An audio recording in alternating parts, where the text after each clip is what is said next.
340 in 2020 to 523 in the year 2024.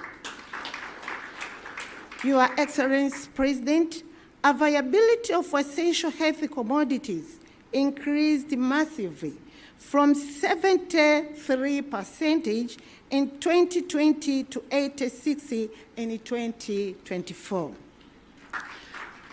Your Excellency, Madam President, our government have managed to strengthen the diagnostic services for the past 4 years by installing 9 MRIs, which are very new, 33 CT scans, 481 digital X-ray machines, and 625 ultrasound machines. We have strengthening partnership with the global health organizations and the other development partners, and currently, Your Excellency President, we have introduced the new law on universal health insurance as our country commitment to achieving universal health coverage for all Tanzanians. Your Excellency President, this award also acknowledges the determination of our health care professionals, our doctors, nurses, community health workers, and our researchers who work tirelessly to improve the lives of across the whole country. Your Excellency President, to the Gates Foundation, I would like to extend my deepest gratitude for recognizing Tanzanians' journey towards sustainable development goals. Your continual support and collaboration play a crucial role in shaping future where no one is going to be left behind. As we celebrate this achievement, let us together reaffirm our collective commitment to advancing health equity, solving global challenges, and building a nation where every Tanzanian citizen has access to the quality health care we deserve. Your Excellency President, let me take this opportunity once again to thank you for accepting this award today. And I would like humbly to take this opportunity to welcome the Vice President to give the remarks and to welcome you to speak in this gathering today. Mungu ibariki Tanzania, Mungu mbariki Rais wetu. Ni heshima kubwa sana kwetu. Kwa mara ya kwanza, Gates Foundation wanatoa award hii nje ya taifa la Marekani. Ni heshima kwa nchi yetu ya Tanzania. Lakini pia, kwa mara ya kwanza, Mheshimiwa Rais wa Jamhuri ya Muungano wa Tanzania anaweka historia ya pekee kuwa rais wa kwanza katika bara la Afrika kupata tuzo hii ya kimataifa. Lakini vile vile ni rais wa kwanza kwenye bara la Afrika. Nilikuwa naendelea kufanya research kuona kama ni kwenye ulimwengu mzima anapata award hii kwenye siku muhimu kama hii ya leo. Kwa hiyo tumshukuru sana Mwenyezi Mungu kwa kuwa na rais wa namna hii, kwa kuwa na mafanikio makubwa, na niwaombe wanawake wa Tanzania, tuzo ya leo inahusu uhai wetu wakati wa kujifungua, na sisi wanawake ndio tunaobeba jukumu hili kubwa. Kwa hiyo leo ni siku yetu, leo ni siku ya kumpongeza, leo ni siku ya kumshukuru sana Mheshimiwa Rais wa Jamhuri ya Muungano wa Tanzania kwa kuokoa maisha ya wanawake wa Tanzania. Tuna kila sababu ya kutembea kifua mbele, tuna kila sababu ya kumshukuru Mwenyezi Mungu kwa ajili ya maisha ya rais wetu Dr. Samia Suluhu Hassan. Mwenyezi Mungu aendelee kulibariki taifa letu, amlinde rais wetu, tuendelee kufanikiwa zaidi, tuendelee kupata heshima zaidi za kimataifa. Na hii sio tuzo ya kwanza, ni kati ya tuzo nyingine nyingi, lakini hii ina upekee kwa ustawi wa maisha ya wanawake wa Tanzania na watoto wa Tanzania. Mheshimiwa Makamu wa Rais, karibu sana.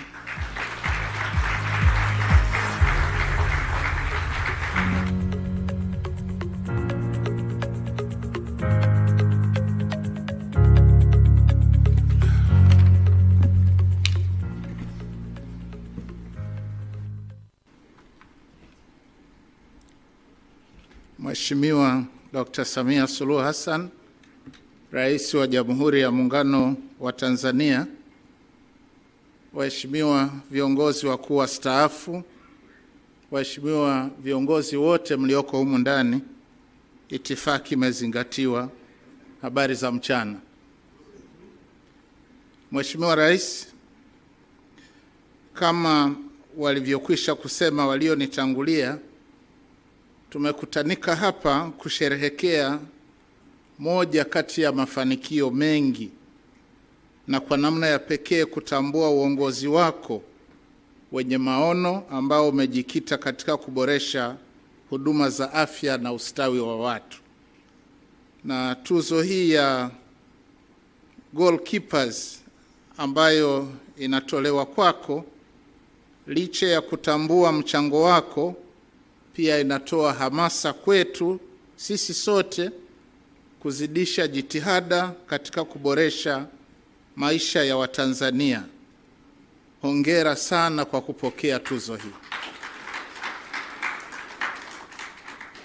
Mheshimiwa Rais, tunakushukuru kwa dhati.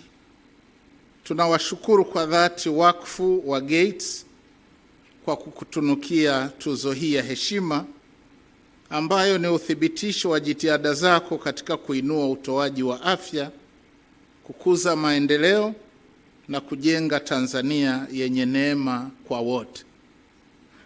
Hakika tuzo hii imetambua safari ya nchi yetu kuelekea katika kufikia malengo ya maendeleo endelevu ya Umoja wa Mataifa.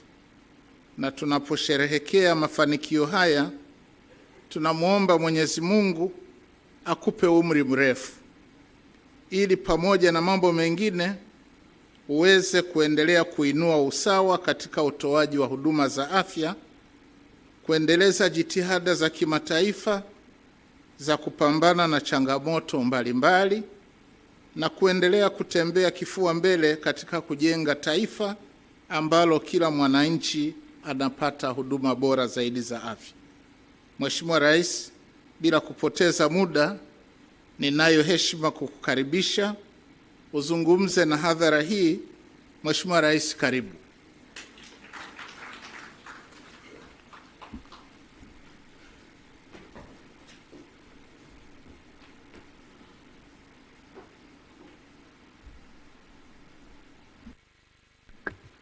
Mheshimiwa, tukae.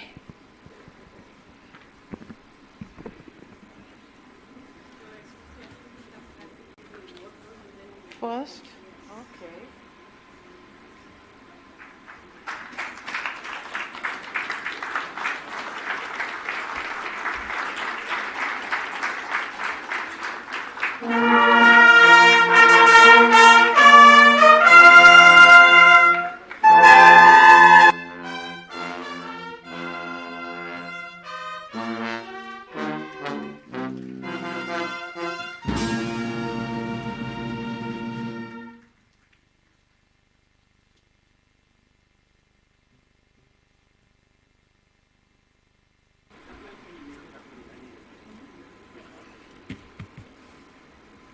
Tukae.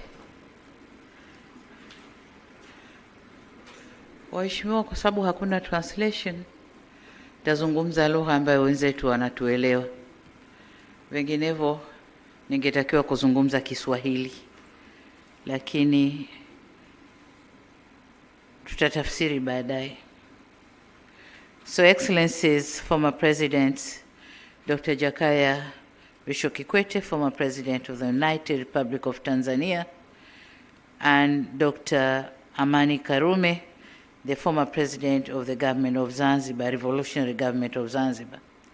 Your Excellency Dr. Philip Isori Mpango, the Vice President of the United Republic of Tanzania, Your Excellency the Speaker of the Parliament, the United Republic of Tanzania, Madam Tulia Ackson, Your Excellency Jenista Mhagama, Minister for Health, Tanzania, Chief Secretaries of the United Republic of Tanzania, Dr. Kusiluka, and Engineer Zena for Zanzibar, permanent secretaries here present, Dar es Salaam Regional Commissioner, Honorable Albert Chalamila, Dr. Anita Zaidi, President of the Gender Equality Division at the Gates Foundation, Dr. Rasa, Director Maternal, Newborn, Child Nutrition and Health at Gates Foundation, and the delegation from the Gates Foundation, heads of security organs here with us, distinguished guest members of the press, ladies and gentlemen, good afternoon. Dr. Anita and the delegation, I wish to welcome you to Tanzania and thank you for coming all this way to engage with us. We are honored to have you here, and we salute your commitment to championing global health. Thank you very much. I'm honored to stand here before this gathering to accept this prestigious Global Goalkeepers Award. This award is not only encouraging but also inspiring for many reasons. Foremost, the Gates Foundation, in addition to being an important player in the global health agenda, has continued to be a valuable partner to Tanzania. Secondly, this award is a recognition of the collective leadership and commitment by Tanzanian people who work tirelessly to improve the lives and livelihoods of women, children, and families in Tanzania. So we thank you very much. Ladies and gentlemen, reducing maternal, newborn, child, and adolescent mortality and improving nutrition has been at the core of our national development agenda. As a head of state who also happens to be a mother, investment in maternal health is something that is very dear to me. This is why, upon assuming this high office, I pledge that in addition to investing in health facilities and staff, we would prioritize maternal and child health. Since 2021, we have undertaken various measures to improve reproductive, maternal, newborn, child, and adolescent health, as well as nutrition. It is encouraging to note that due to various strategic interventions, maternal mortality ratio has declined, as it has been said here, but also under 5 mortality has declined as well from 67 to 43% per 1,000, 63 to 43 per 1,000 births. And in our quest to improve reproductive, maternal, newborn, child, and adolescent health, as well as nutrition, together with what has been, together with the measures that has been explained by the panelists and probably the minister, allow me to add my voice on what has been done and what should we do to put the health agenda at the top of our national policy. Firstly, we have increased the number of registered medical specialists, obstetrics and gynecologists from 69 in 2020 to 338 in 2024. Secondly, we have been offering free maternal and under 5 health services. We have also strengthened the referral systems by producing 727 ambulances in 9 years from 2015 to 2024, thereby enhancing access to emergency obstetric care by bridging the gap between rural communities and health facilities, and ensuring timely intervention of the life-threatening cases. To complement the referral system, we have introduced the Mama Emergency Obstetric and Newborn Care Referral Services. Furthermore, we have, and this is done, was done or is done, together with the Vodacom Foundation. Furthermore, we have increased the number of ultrasound or sonographic machines from 345 in 2020 to 970 in 2024. But for the hard-to-reach areas, the government has taken massive construction of the rural roads to ease in the trips to and from the health centers. Fourthly, we have leveraged on advancement of ICT to conduct countrywide maternal and perinatal death reviews virtually, and the result of which is the realization that competence in managing some of the obstetric complication is a challenge in about 80% of the maternal deaths. And this has guided our efforts to intensify capacity building through mentorship to the healthcare providers. Fifth, the rolled out multi-sectoral strategies, including the use of technology in nutrition assessment by procuring COBAS machines. These machines have strengthened the capacity of our national laboratory to conduct a nutrition-related analysis, such as the use of biological samples to assess nutritional status. By using local expertise, we designed a modern local salt mixing machine that ensured adequate iodine levels. Collectively, these various interventions have increased the rate of wasting among children under the age of 5 from 4.5% in 2015 to 3% in 2022.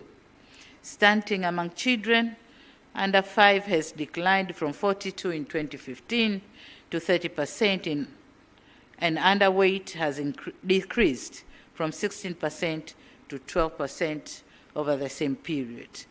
Here, we haven't done much good, but then it's a progress, and the journey continues. We are continuing to take required measures to continue reducing the underweight, the stunting, and the malnutrition. Fifth, we have been implementing a national accelerated action on investment agenda for adolescent health and well-being, focused on addressing teenage pregnancies and gender equality, empowering girls with education and life skills. These efforts provided tools needed for girls to make the right and informed choices and lead healthier lives. As a result, teenage pregnancy has decreased from 27% to 22%. Sixth, deployment of community health workers who have been instrumental by providing access to essential healthcare services at the grassroots level.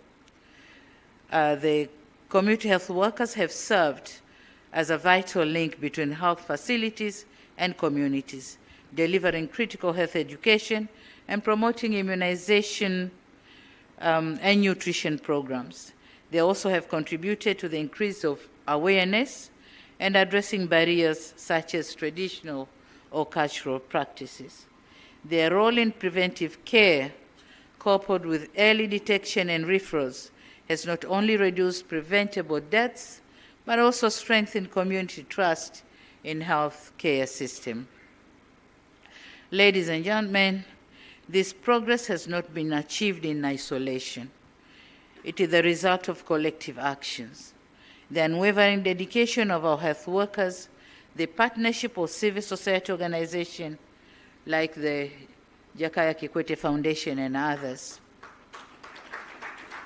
and the support of global allies like the Gates Foundation and others. However, much as we celebrate these achievements, we recognize that the journey is far from over.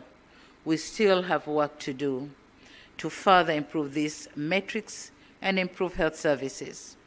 Additionally, other challenges such as climate change, regional outbreaks, and economic inequality remind us that our work must continue with renewed vigor.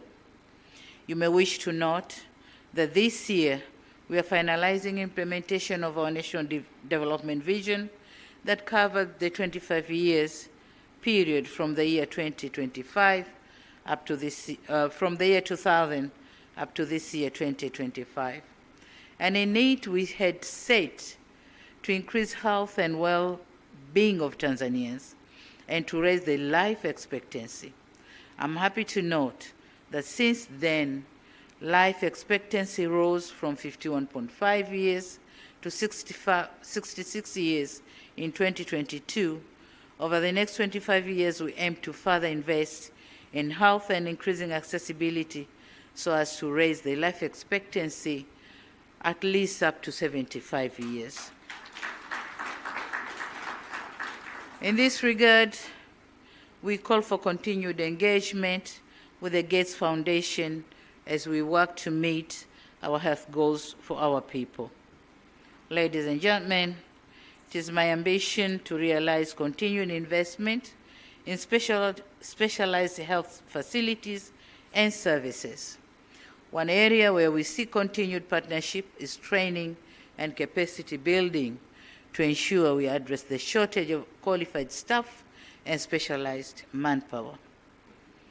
Tanzania's story is a testament to what is possible when we place health, nutrition, and equality at the forefront of our priorities. As a global community, we share responsibility to ensure that no woman, child, or adolescent is left behind. To my fellow leaders and policymakers in this room today, let this award inspire us to push the boundaries of what is achievable. Let us commit in investing in systems that uphold the dignity of every individual, ensuring that progress is sustainable and inclusive. Ladies and gentlemen, as I conclude my remarks, let me dedicate this award to all health workers whose compassion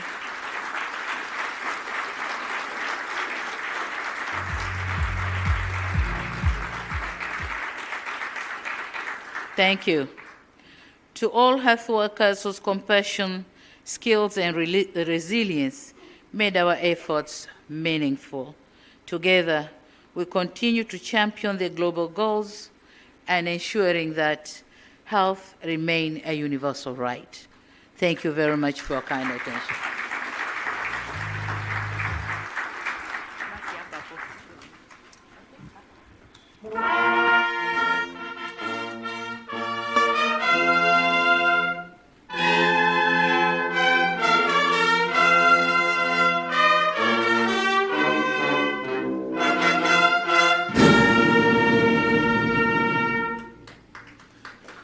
Thank you very much, Your Excellency. Can I please ask for your indulgence? Tafadhali tukai, please be seated. Sorry. The audience never got to see the presentation of the award as they would have wanted, so we pray that Dr. Anita to come up, Honorable Janista Mhagama, the Minister for Health, President Abedaman Karume, please come. Yes. Dr. Mpango and President Kikwete. Please come to the stage. Madam Speaker, please.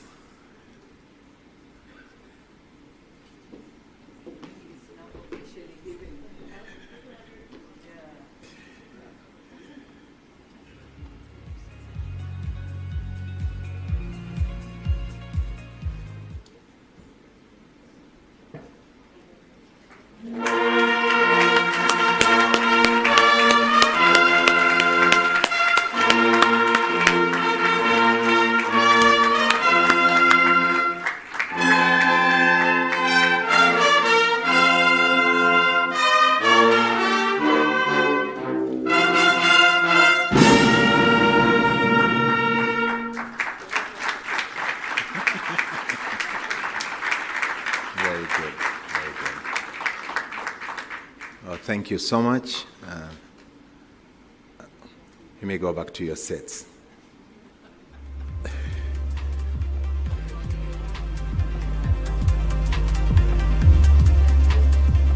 Okay, I am reminded that the two of you need to remain standing. Your Excellency, the two of you need to remain standing on a request, yes. With the award.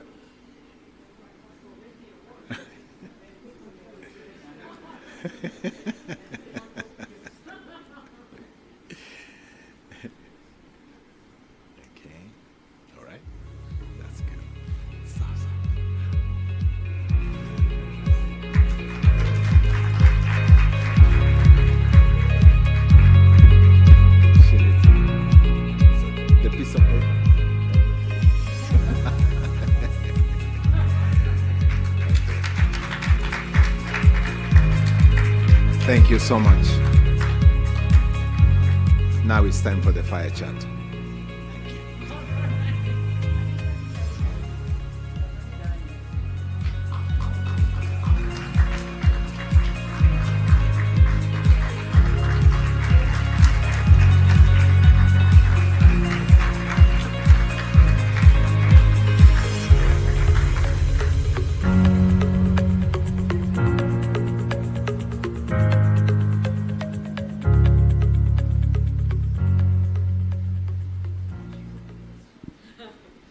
Madam President, thank you so much for accepting this award, and it's such an honor to be on the stage with you and celebrate this moment of joy for you and for your team and for all of Tanzania. I thought we would just have a brief conversation about your personal commitment to maternal and child health. How did that come about, and under your leadership, why have you chosen this to be such a big cause for you? Thank you, Anita, for that question. You know, as a woman and a mother, I've gone through what other women are going through, giving birth to boys and girls. And I've seen what is happening in our labor wards, and I've seen how women die during that noble cause of giving lives to the world. So I decided and dedicated myself to heavily invest in health sector, with intention or with emphasis on health of mothers and children. So that's how it comes about, yeah. Wonderful. And although such remarkable progress has been made in maternal health, we heard also from you yourself that you would like to see more progress on newborns, because that has been a persistent challenge, with about 3% newborns dying in their first month of life. So how do you plan to tackle this challenge over the next, until the SDG 2030 goal timeline? Okay. Yeah, I've gone through the scientific researches on health, and they are suggesting that most of the newborn and maternal deaths is due to due to malnutrition. And this is an area which we as Tanzania has to keep close eye on. And we have started taking various actions, like fortification, iodization, providing folic acids in clinics, but also I've entered into contract with the regional commissioners to make sure they're reducing the rate of malnutrition in their areas. And that has helped, because that is one of the KPIs for them. So they are working well, and as you can see, the rate is decreasing, not in a very good pace, but we are in the process. It's going to increase. And that's one of my priority areas. So. Wonderful. Thank you so much. Thank you so much, Madam President, for sharing your knowledge and your insights and your passion with our audience today, and your commitment to keep working on this cause. We really appreciate it. Thank you so much. Thank you, Anita, and we appreciate and we are very grateful with Gates Foundation's support, unwavering support, rather, to Tanzania. Thank you very much.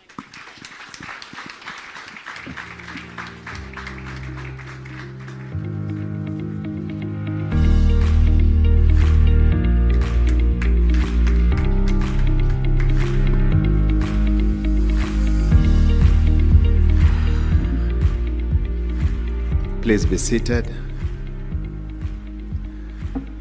This has been a fantastic fire chat, wasn't it? From talking from the heart. Sadly, this brings us to the end of the program. Thank you to Her Excellency President Dr. Samia Suluhu Hassan and the panelists, and for joining us to celebrate Tanzania's progress in maternal and child health. I was privileged to visit a rural village in Mbarali district, Mbeya region, a few years ago. The reason for the visit was their track record that they had not experienced a maternal death for 18 years. So I wanted to learn what different thing were they doing to have such a wonderful track record. And I realized that one of the most important factors was the robust network of community health workers in the region.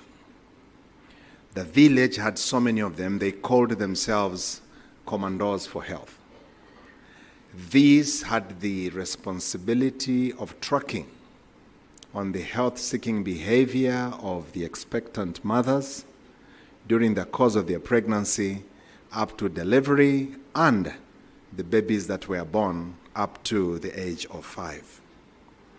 This taught me a lesson that it truly does take everyone to experience the results such as we are noting in this country, from the most senior government leaders, but to every person in our society, that is including you, including me, wherever we are staying. This generated a position of perspection, a perspective of hope that one day, Your Excellency, in this country, mothers would enjoy safe birth and their children will start life on a right footing.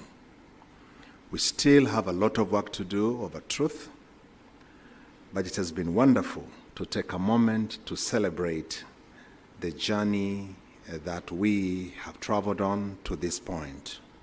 And we will keep going on, rest assured. And so allow me to thank everyone for coming. And before we join the reception, we need to invite Nandi one more time. Nandi?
zinaishi, nikikuona nazing'ata, unavoniburudisha, ninapagawa, oyani tuache yote tisa, kumi na kupali moja, unavonifurahisha, ninapagawa, nakupenda, unanipenda mpaka raha, nikikuona tunashiba, sina njaa, hili penzi limejawa na furaha, wakikuiba natoa mtu kafara. Thank you.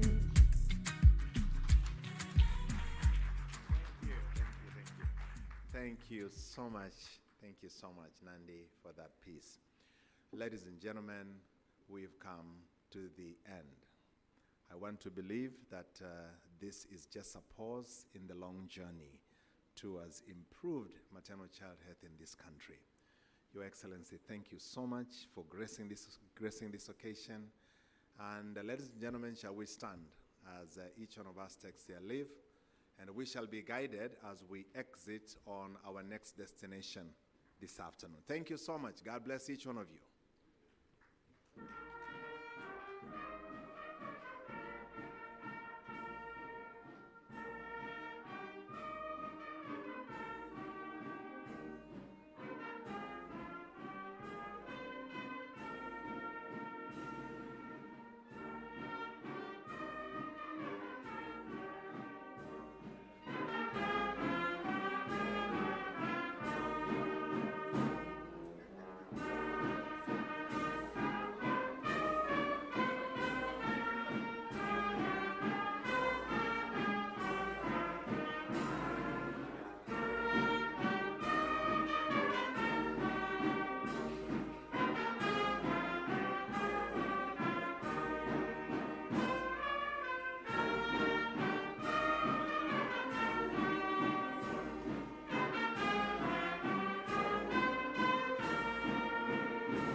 Storybook.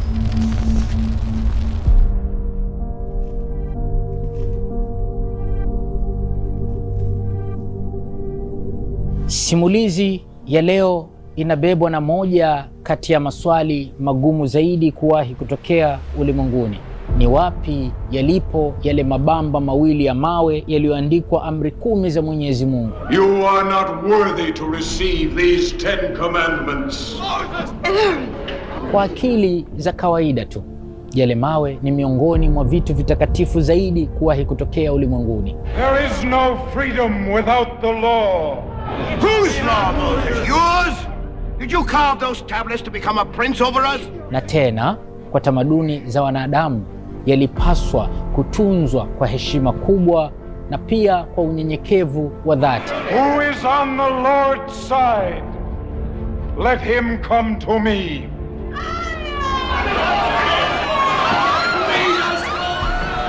Lakini ajabu ni kwamba eti hii leo yale mawe yamepotea, na tena hakuna mwanadamu hata mmoja ambaye anajibu la dhati na la uhakika ya kwamba wapi yalipo yale mawe yaliyoandikwa amri 10 za Mwenyezi Mungu. Those who will not live by the law shall die by the law. Siku si nyingi zilizopita, wanahistoria walitaja orodha ya vitu 16, vitu ambavyo ni siri kubwa zaidi kuwahi kutokea ulimwenguni, ambavyo mpaka kesho majibu yake hayajapatikana. Mojawapo ya siri hizo ni mahali liliko the Ark of the Covenant, sanduku la agano. As a dwelling place for the God Most High, and as a resting place for this holy ark of the covenant. Sanduku ambalo ndani yake ndimo yalitunzwa yale mawe yaliyoandikwa amri 10 za Mwenyezi Mungu. Yako wapi? Leo simulizi ya The Storybook itachimba kwa kina undani wa siri hii nzito. The Storybook. Kisa cha kuyasaka haya mawe ya thamani ambayo Mungu aliyetia chapa ya amri zake 10. Tutakisimulia sambamba na kisa cha kulitafuta sanduku la agano. Sanduku ambalo ndani yake ndimo yalitunzwa hayo mawe miongoni mwa vitu vingine vya thamani. The Ark of the Covenant. Sanduku la agano ambalo pia hujulikana kama sanduku la Yehova ama sanduku la ushuhuda. Ni sanduku lililotengenezwa kwa mbao zilizofunikwa kwa dhahabu. Heshima ya sanduku hilo kwa wana wa Israeli ilikuwa ni kubwa sana. Sanduku hilo lilikuwa ni alama ya kale takatifu zaidi katika dini ya Waisraeli, ikiwa ni kitambulisho cha uwepo wa Mungu juu ya ardhi ya dunia. Kama ilivyoandikwa kwenye Biblia Agano la Kale, kitabu cha Kutoka sura ya 25 mstari wa 22 imeandikwa, mimi ninakutana nawe hapo na kutoka juu ya kiti hicho cha rehema katikati ya viumbe hao walioko juu ya sanduku la ushuhuda. Nitazungumza nawe na kukupa amri zote kwa ajili ya Waisraeli. Wakati ule Mfalme Suleiman alipokamilisha ujenzi wa hekalu la Mungu, hekalu maarufu kwa jina la King Solomon Temple, yaani hekalu la Mfalme Suleiman, basi sanduku la agano lilichukuliwa na kupelekwa kuhifadhiwa ndani ya hekalu la Mfalme Suleiman. Sanduku la agano liliwekwa patakatifu zaidi kuliko pengine popote pale katika hekalu la Suleiman. Sanduku la agano lilikuwa ni kitu cha thamani mno. Nikukumbushe, sanduku hilo lilikuwa na ule ushuhuda, yaani zile amri 10 za Mungu zilizoandikwa kwenye mabamba mawili ya mawe, ikiwa ni mojawapo ya amali za thamani zilizotunzwa ndani ya sanduku hilo. Yaani mojawapo ya amali za thamani zilizokuwa zimetunzwa ndani ya sanduku hilo ni vipande vya mawe vilivyokuwa vimeandikwa amri 10 za Mwenyezi Mungu. Musa alitengeneza sanduku hilo kwa amri ya Mungu, kama inavyosimuliwa kwenye Biblia takatifu, mlango wa Kutoka sura ya 25. Nikikudokeza kidogo mstari wa 10 mpaka wa 12, Mungu anasema, nao na wafanye sanduku la mti wa mshita. Urefu wake uwe wa dhiraa 2.5 na upana wake dhiraa 1.5 na kwenda juu kwake dhiraa 1.5. Nawe ulifunike kwa dhahabu safi, ulifunike ndani na nje. Nawe tia na ukingo wa dhahabu kulizunguka pande zote. Nawe subu vikuku 4 vya dhahabu kwa ajili yake na kuvitia katika miguu yake 4, vikuku 2 upande mmoja na vikuku 2 upande wake wa pili. Ndani ya sanduku la agano, hayo yalikuwa ni maelekezo ya Mungu kwa Musa, namna ya kulitengeneza sanduku la agano, sanduku ambalo ndani yake lilitunza yale mawe ambayo pia aliyatumia kumteremshia amri 10 za Mungu. Ndani ya sanduku la agano zilitunzwa amali nyingi za thamani. Kitu cha kwanza kuingizwa kwenye sanduku la agano yalikuwa ni hayo mabamba mawili yaliyoandikwa zile amri zake 10. Soma vizuri katika Biblia kitabu cha Kutoka sura ya 40 mstari wa 20, imeandikwa vyema. Na kisha baadaye ndani ya sanduku hilo ukaingizwa mtungi wa dhahabu uliokuwa na mana ndani yake. Kwa wasiojua mana ni nini, kilikuwa ni chakula cha wana wa Israeli wakati ule walipotangatanga katika jangwa la Sinai kwa miaka 40 mfululizo baada ya kutolewa na Musa huko Misri utumwani walipokuwa wakinyanyaswa. Kiimani, chakula cha mana kwa wana wa Israeli kilitazamwa kama ishara pekee ya Mungu kuwashughulikia wana wa Israeli, kuwalinda wasife kwa njaa. Kwa hivyo kilikuwa ni kitu cha utambulisho wa fadhili kubwa na utukufu wa Mungu kwao. Na kisha ndani ya sanduku hilo pakawekwa ile fimbo ya Haruni, fimbo iliyochipuka maua ya rozi juu yake. Basi na kwa nini fimbo hii iwekwe ndani ya sanduku la agano pamoja na yale mawe ya amri 10 za Mungu? Nikusimulie kisa kimoja kifupi.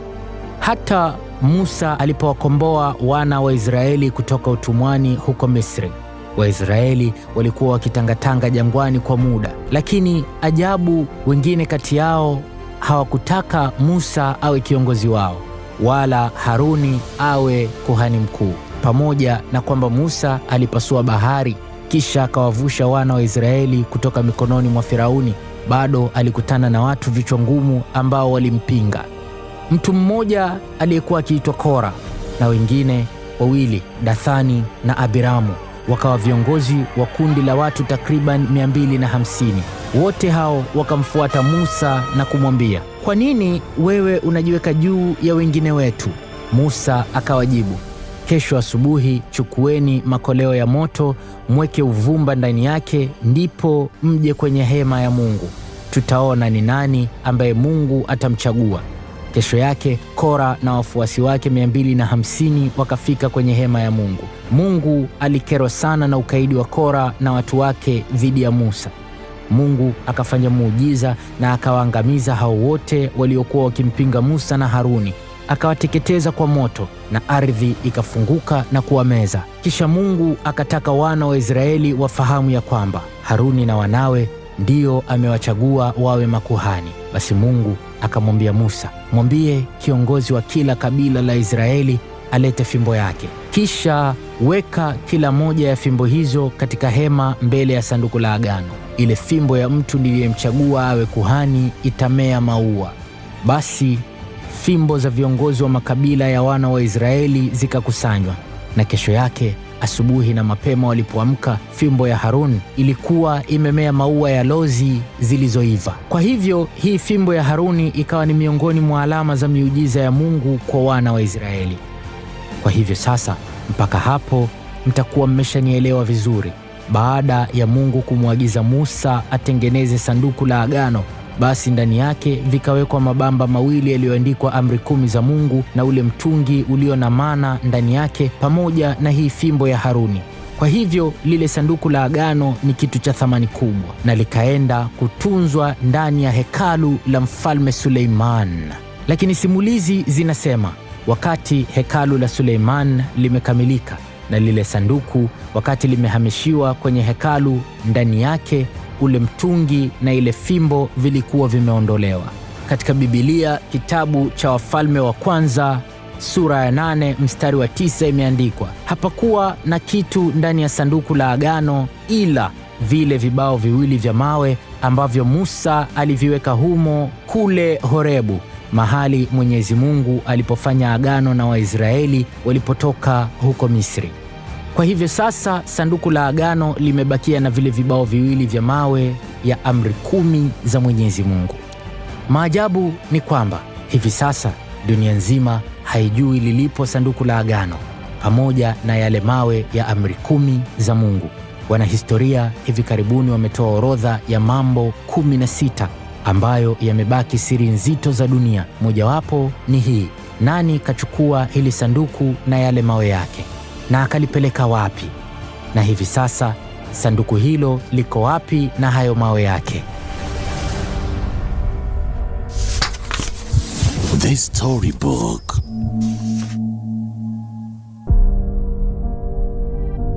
Sanduku la agano lilikuwa ndani ya hekalu lililojengwa na Suleiman mpaka pale hekalu hilo lilipokuja kuvunjwa na utawala wa Babylon ukiongozwa na mfalme Nebukadneza miaka 587 kabla ya uwepo wa Kristo. Watu wa Babylon na mfalme wao Nebukadneza walipovamia Yerusalemu wakalivunja hekalu la Suleiman. Sanduku la agano lilikuwa ndani ya hekalu hilo. Baada ya hekalu kuvunjwa, sanduku hilo halikuonekana tena mpaka hii leo.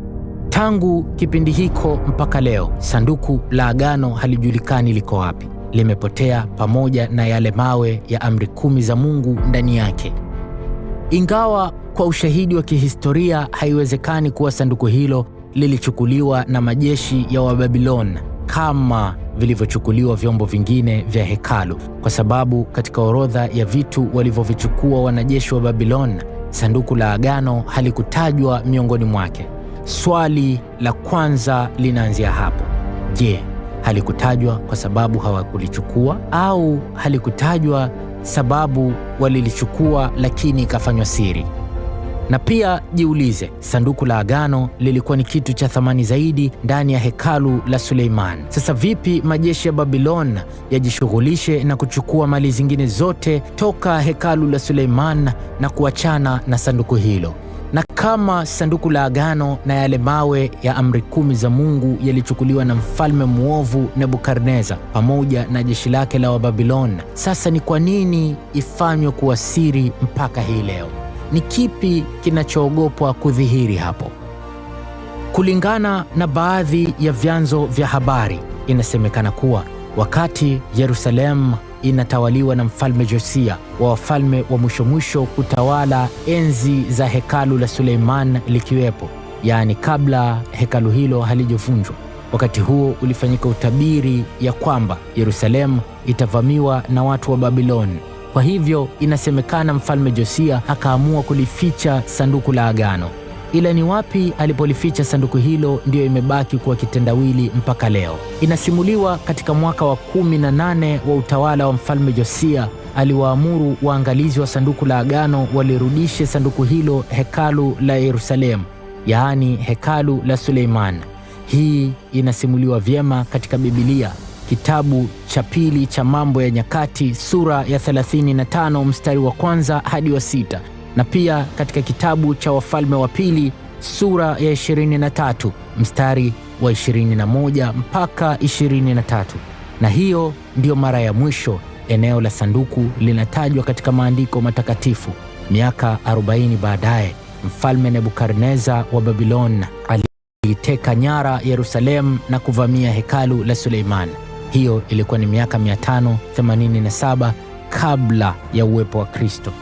Halafu chini ya miaka 10 baadaye, tangu Nebukadneza alipoiteka Yerusalemu, akarudi tena na kuchukua vilivyobaki hekaluni, kisha akaliteketeza kabisa hekalu hilo na mji wote. Hivyo swali linakuja, nini kilifanyika kwa sanduku la agano? Je, lilichukuliwa na mfalme muovu Nebukadneza, ama je, liliharibiwa pamoja na hekalu na mji wote? Au sanduku la agano lilichukuliwa na mfalme Yosia na kisha likaenda kufichwa mbali ambako hapajulikani mpaka hii leo? Na kama lilifichwa na mfalme Yosia, basi ni yeye pekee mfalme Yosia ndiyo alijua alipoficha sanduku la agano na yale mawe ya amri 10 za Mungu, na akafa na siri yake bila kumwambia mtu yoyote yule. Chanzo kingine cha habari kinasema kuwa mfalme Suleiman ama King Solomon, kwa uwezo wa Mwenyezi Mungu, alionyeshwa dalili kuwa hekalu litakuja kuvunjwa na majeshi ya Babylon. Kwa hivyo akaandaa pango karibu na bahari ya Shamu, na inasemekana kuwa ndani ya pango hilo ndipo nabii Yeremia alikwenda kulificha sanduku la agano. Kitabu cha mashirika yasiyo ya kisheria cha Wamabakayo wa pili kinaarifu kuwa kabla ya uvamizi wa Babeli, nabii Yeremia alienda mlima Nebo. Hapo akalikuta pango ambalo ndani yake ndimo akalificha sanduku la agano. Kisa hiki kinasimuliwa vyema kwenye Biblia, kitabu cha Kumbukumbu la Torati sura ya 31 aya ya 1 mpaka ya 4. Ila kwa wanaoamini juu ya mkasa huu, hapa hoja yangu kwao ni moja: ikiwa tayari eneo lililofichwa sanduku walau panajulikana ya kwamba ni katika pango, tena karibu na ufukwe wa bahari ya Shamu, ni ngumu mno kwa wanahistoria wa mambo kale kuwa mpaka hivi leo eti hawajafanikiwa kulivumbua sanduku hilo au walau mabaki yake. Na tukiachana na hoja hiyo, pia iko hoja nyingine inayodai nabii Yeremia alilificha sanduku la agano chini ya hekalu, yaani ndani ya lile hekalu la mfalme Suleiman palichimbwa shimo kubwa na nabii Yeremia, kisha ndiyo akalificha humo sanduku la agano pamoja na yale mawe mawili ya amri 10 za Mwenyezi Mungu. Na hapa naomba nikufahamishe jambo. Pamoja na kuwa maandiko ya dini yanataja kuwahi kuwepo kwa hekalu la Mfalme Suleiman, lakini mpaka hii leo hakuna yoyote anayejua ni wapi hasa katika mji wa Yerusalemu ndio palikuwa na hekalu hilo. Hakuna mtu yoyote mpaka leo aliyeweza kupataja mahala lilipokuwa hekalu hilo na kutoa ushahidi ya kuwa hekalu la Mfalme Suleiman lilijengwa hapo. Hii inapelekea mpaka baadhi ya watu kudai kuwa swala la King Solomon Temple au hekalu la Mfalme Suleiman lilikuwa ni jambo la kufikirika tu. Lakini kwa heshima ya maandiko matakatifu ya dini mbalimbali, tubaki kusema kuwa ikiwa itagundulika ni wapi lilipokuwa limejengwa